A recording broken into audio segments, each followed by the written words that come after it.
About to pass it to you. Be ready. You guys, and on today's episodes of Wants Over Needs, we're gonna find out where's the best place to stay for a short vacation here in San Juan, Puerto Rico. So stay tuned right after this commercial break, and we'll get to the list.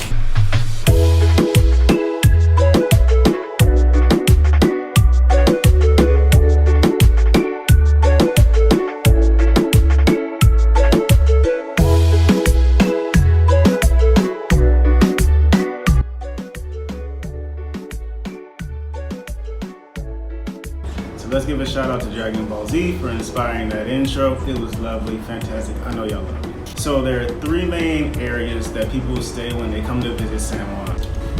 The first neighborhood is Isla Verde, which translates into the Green Island. Boom, y'all ain't know I was fluent like that in Spanish. Skills.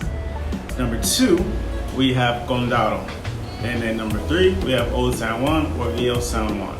Those are by far the three most popular areas. So what I'm gonna do is I'm gonna go through each one of those, starting from the closest to the airport, moving west. So gradually getting further away from the airport. I know that there are two different types of people when you go on these vacations. Some people like hotels, some people like Airbnbs and more renting out of a location than a hotel stay. So I will give my recommendations on both of those, provide you some insight on those throughout this video. In addition to those main options, I will provide 2 or 3 alternative locations where you can go to stay if you are looking to not be in so densely populated tourist locations and you're looking for a different type of vibe. And before I get started, if you haven't, please like, share, comment, and subscribe to this video and this channel. It really helps a lot of other people see the video and get this information. So let me check my Palm Pilot and make sure I didn't forget nothing. Nah, we good. So let's get this road on the show, y'all. Skirt, skirt. Boom.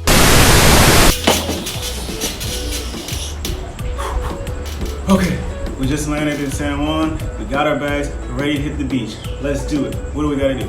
Well, unfortunately, you have to pay a $15 to $20 taxi ride to get from the airport to San Juan. We cannot Uber from the airport, we can Uber to the airport. That's just the rules as of now, but don't worry, it's all uphill from here. It's all gonna get better. Let's go. All right, we are here in Isla Verde. We just got out of our cab. It took us about 8 to 10 minutes to get here. We see the beach, we see the hotels, we see the sun, we see food. Where are we gonna go first? So one of the first things you're gonna notice when you get there is that Isla Verde gives off that East Coast beach vacation vibe, where you got a long strip one way, another long strip going the other way. On one side, you're flooded with hotels and condos that have beach and ocean views. And then on the other side, you're gonna have the shops, stores, restaurants for everyone to eat at. When you're walking this strip or boardwalk, you're gonna see maybe every 100 yards or so an outlet or a cut into the beach. So you don't have to go to a central location to hit the beach. You can just keep walking the strip and they'll have outlets. One of the biggest advantages Isla Verde has is its proximity. It's 5 to 10 minutes from the airport, 5 to 10 minutes from Condado, 10 to 15 minutes from Old San Juan. And if you caught my previous video on the top 5 things to do during COVID, you will see I recommended Piñones Beach as a great place to visit. That's probably a 10-minute Uber from there. So all of those Ubers are probably going to cost you maybe $5 to $10 tops, and you have great access to some great areas outside of just Isla Verde. As I mentioned, the beach is lined with hotels and condos. So as far as hotels, El San Juan Hotel is my favorite and my top recommendation for this area. It has a great pool, top-notch restaurant, top-notch club called Brava. So if you come when COVID is over, that's a great place to go. I love that club. The lobby, the people are all very nice. You'll enjoy it. The pool is awesome as well. There's also the Intercontinental and then the classic Hilton and Marriott's up and down the strip. The hotels in this area are going to run you about $100 to $150, so just budget in that range and you should be good. You should have options and you're going to have a beautiful stay. Conversely, Chuck Taylor Lee, for all my Airbnb people, woo gang gang, The options here are a little cheaper. The top notches are going to be around 100, but you can also get a nice solid 1 bedroom apartment there for about 80 bucks, sitting beachfront, perched up in a condo that might be taller or adjacent to the hotel. So, just factor that in when you're deciding where you want to stay. Next, we have El Condado, the neighborhood Condado. This is by far the most popular area for tourists to come and stay, and not even just tourists. People doing staycations, they'll come to Condado. Condado is very similar to Isla Verde, but I think I'd give it more of that Miami Beach Ocean Drive. Ashford Avenue is the main road where you'll go down, and on both sides of the road, you're going to have businesses, shops, houses, condos, hotels, parks, beaches. You have a little bit more of everything that Isla Verde gives you. And also, you have better proximity because you're about 10 minutes from the airport, 5 minutes from Isla Verde, 5 minutes from Old San Juan, 3 minutes from Ocean Park, 10 minutes from Plaza Las Americas, which is the largest mall in the Caribbean. So you're basically, everything is a stone's throw away. Also, there are a lot of bars and restaurants, which is important during COVID because strictly bars are not allowed to be open. But if you're a restaurant that sells alcohol, boom, you can be open. So Sunday football days, go to the place. And a bunch of other options are open there. Los hoteles, the hotels. You have all the options you could ever want. This is hotel heaven. We've got Marriott, Hilton, all those standard rewards brands. So get your points, man. Stats is important. Then we have some exclusives. We also have Condado Vanderbilt, which is the only 5-star hotel on the island. We also have something called La Concha, and then there's a few more hotels up and down that strip. The average price here is going to be between $100 and $150 for a room on a hotel that is oceanfront. So you'll be oceanfront. A lot of them have their own beaches or their own private access to a beach. So that's an advantage. Also, there's probably 5 beaches in that immediate area that if you just keep walking 5 or 10 minutes, you'll run into another playita, which is Little Beach. Condado Vanderbilt, however, is about $200 to $225 a night. So still not crazy. Young B&Bers, you guys' options are a little bit more varied. If you want to be right on the beach, oceanfront, and those condos, you can pay about an average of $100. You might sneak something for $90, but yeah, you'll be in that budget range. If you're willing to be across the street or block off the beach, you can average about $65 per Airbnb stay for a 1 bedroom. So once again, it's all on your personal preference, but those are your numbers. Take it and leave it. Also, when I was giving you recommendations and I said go to the place, there's a place called The Place. So go to The Place. Giggity. So let's keep on hiking to the west, and next we're going to hit Old San Juan. But let's take the bridge because it's scenic and pretty. So this is the beautiful Laguna de Condado, the Condado Lagoon or the Condado Bay. Look left, you see more city. Look right, you see a small bit of Old San Juan and the ocean. Que bonita. Okay, close your eyes. Now open it. Boom! We've been transported into the 1500s of Old San Juan. We've got beautiful French-looking buildings that are really Spanish. Wow, who'd have thunk? It's just gorgeous. Everywhere we look, we see the ocean or some colors or some cobblestone roads. I think I can move in here. Accommodations, it is not fair between hotels and Airbnbs here. In terms of the big boys, I know we have a Sheraton that overlooks the bay, nice view, but there's not many more chain hotels. There's a couple boutiques, and there's also, for you spooky season, I'm never gonna do that again, but yeah. So also for you spooky season people, I know it's Halloween in October, there is a hotel called El Covento, which is rumored to be haunted or spirits due to either nuns or children or the like together.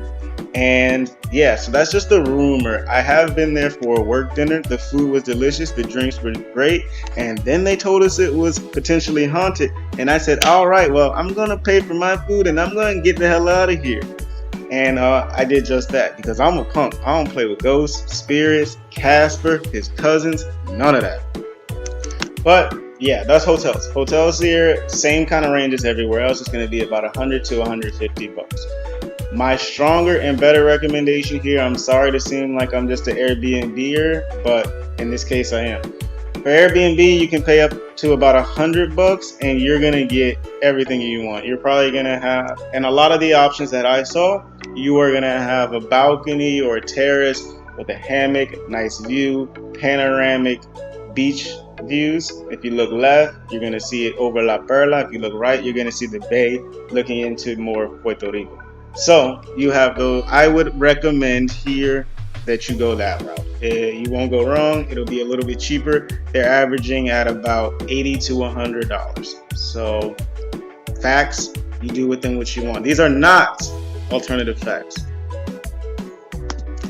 As far as proximity goes, there's one slight disadvantage to Old San Juan is that there's a long segue, probably about a 3 or 4 minute drive when you go from the bridge to actually being in the thick of the city. So that just adds a little bit of commute time. Other than that, no big disadvantage. You're still right in the heart of everything. So there it is, young Sosa's. Y'all heard it from Timothy Sosa's mouth, live and direct. Now that we've gone through the top 3, let me make my recommendation. My recommendation, hands down, by far, no holds barred, is La Concha. When my mom and grandma came to visit, I put them up in there. They liked it, so that means y'all gonna love it.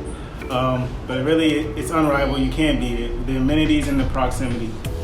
You get a private beach, you get a casino, you get a nightclub, you get a bar, you get cleanup, very important, and you get a pool that is so good that the 5-star Vanderbilt Hotel uses La Concha's pool. Take that for what you will. Now that we've gone through the main locations, let me give you a couple alternative locations. Number 1, Ocean Park. Ocean Park is nestled between Condado and Isla Verde. It is where the high rises and condos end. It's all low rise houses, beach houses, and lofts, things like that.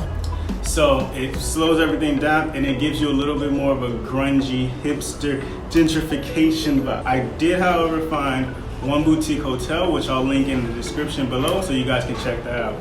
Other than that, your options are really Airbnb. The Airbnbs in this area are going to cost you about $80 to $100, and they can go from being beachfront to a couple blocks off the beach.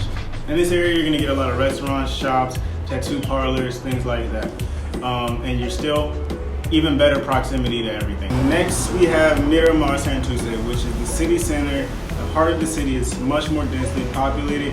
You're gonna hear more Spanish here, so if I were you, I would practice my Duolingo or start talking to some Boricuas before coming. Great thing about this area, it is the home of La Placita, which is the #1 tourist attraction for nightlife. So everyone that you know that visits here will tell you to go there. Everyone you meet from here will tell you to go there. Awesome place. Benefit is you have really great proximity to everything. Everything's 5 or 10 minutes, all those main top 3 neighborhoods. So you're not losing out there. And then on top of that, you also have a beautiful view of Laguna de Condado, or the Lagoon of Condado, which is just beautiful. There are a couple hotels here that are gonna go for about $100, and the Airbnbs, you can get those between $50 and $80. So you're really coming up if you take that Airbnb route. And lastly, for all my high rollers, big baller shot callers, who be dipping in the bins with the spoilers, those that are looking for that all-inclusive Mexico resort stay, unfortunately we don't have it. They're not all-inclusive, but we have great resorts. If you're willing to travel about 20 minutes west to Dorado, you can find our resort town. We have the Ritz-Carlton, and we have Dorado del Mar, which is by the Embassy Suites. We have all the accommodations and amenities you're accustomed to with a resort, massages, spas, private beaches, private pools, the like. The prices vary because the Ritz-Carlton is the Ritz-Carlton, so it's gonna be scoo. Whereas the Embassy Suites is more affordable at about $200 a night. I would not recommend the Airbnb there. They do have nice ones, but you've made this trip to be pampered, to live luxurious, to sit back and relax, and Airbnb doesn't necessarily offer you that. You've got everything you need to decide where you want to stay for this San Juan trip. I hope you guys enjoyed. If you take any of these recommendations, please leave them in the comment below telling me how I did. Why not? I like pats on the back. And as always, please like, comment, subscribe, share with your friends, tell your mama, tell your grandmama, tell your friends, hide your kids, hide your wife, all of that. That's all I got for now on this episode of Wants Over Needs. Until the next one, I'll see you.